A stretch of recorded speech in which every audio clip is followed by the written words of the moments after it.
Episode 209. Familiar Voices. Don't come close or I will kill her! He changed his voice deliberately, but Serena still felt he was someone familiar.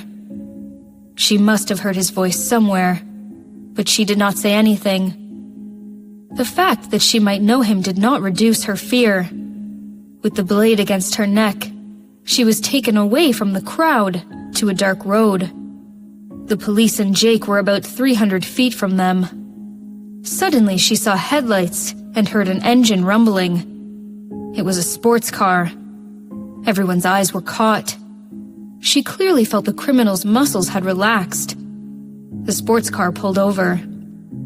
Serena heard the door being opened and then a female voice saying, "Get in the car!"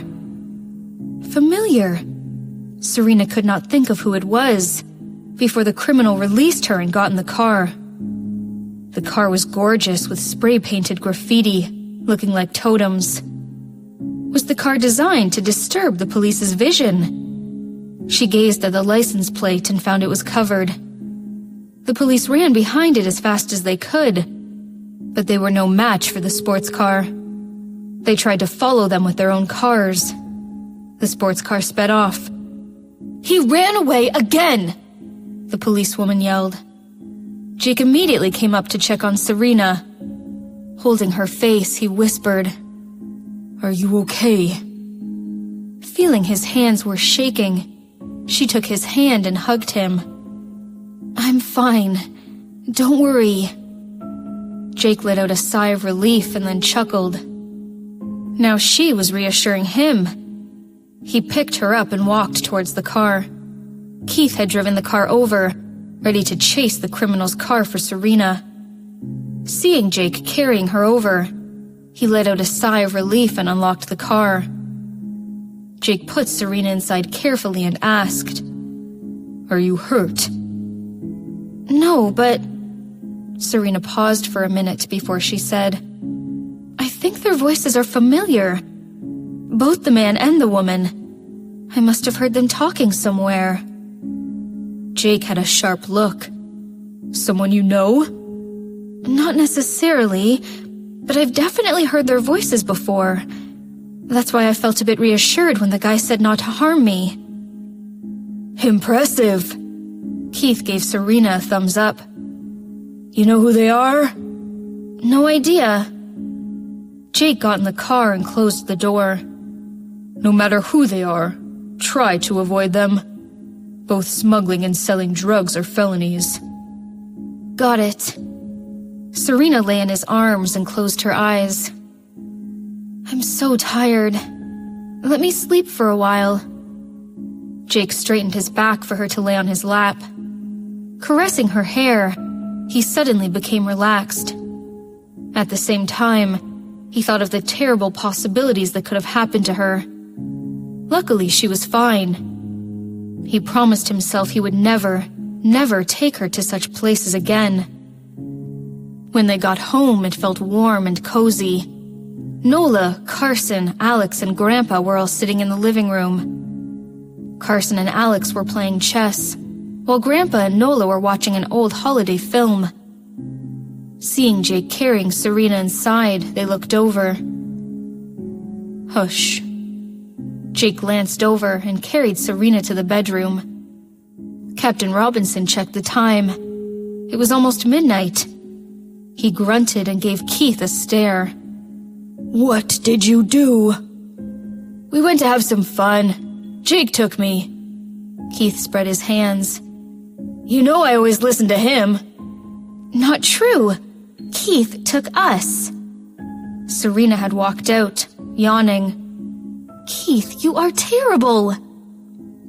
His scheme revealed, Keith immediately lowered his head under Captain Robinson's gaze.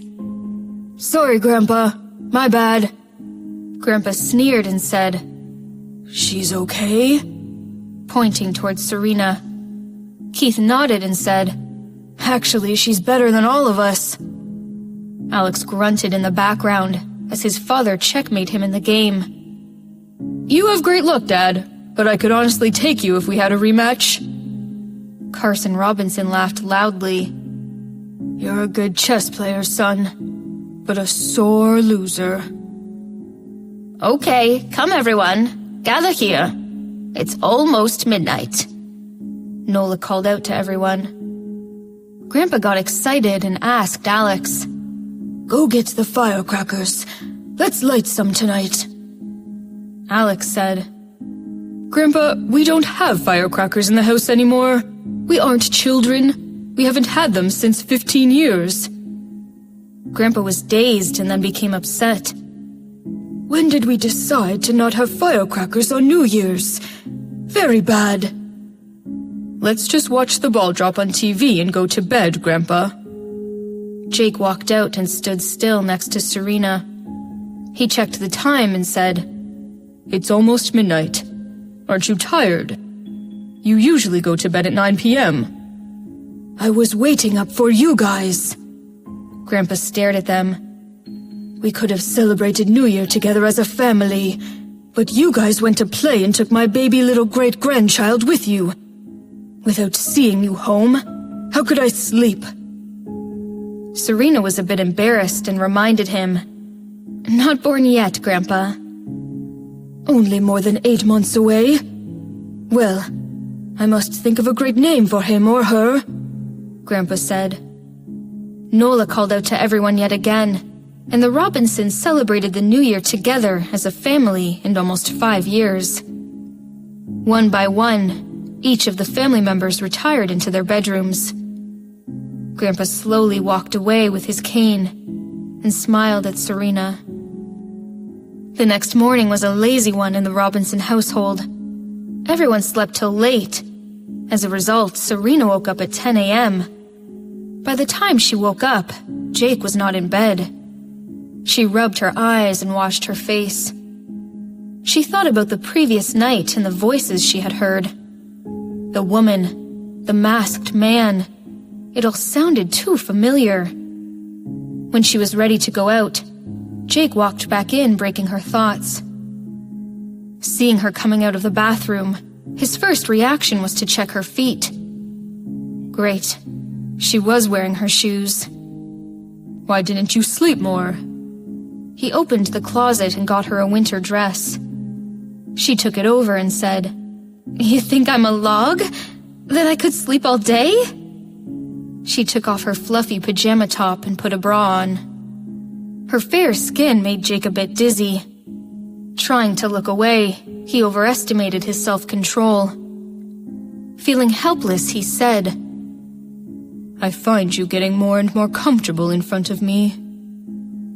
Serena looked back, puzzled.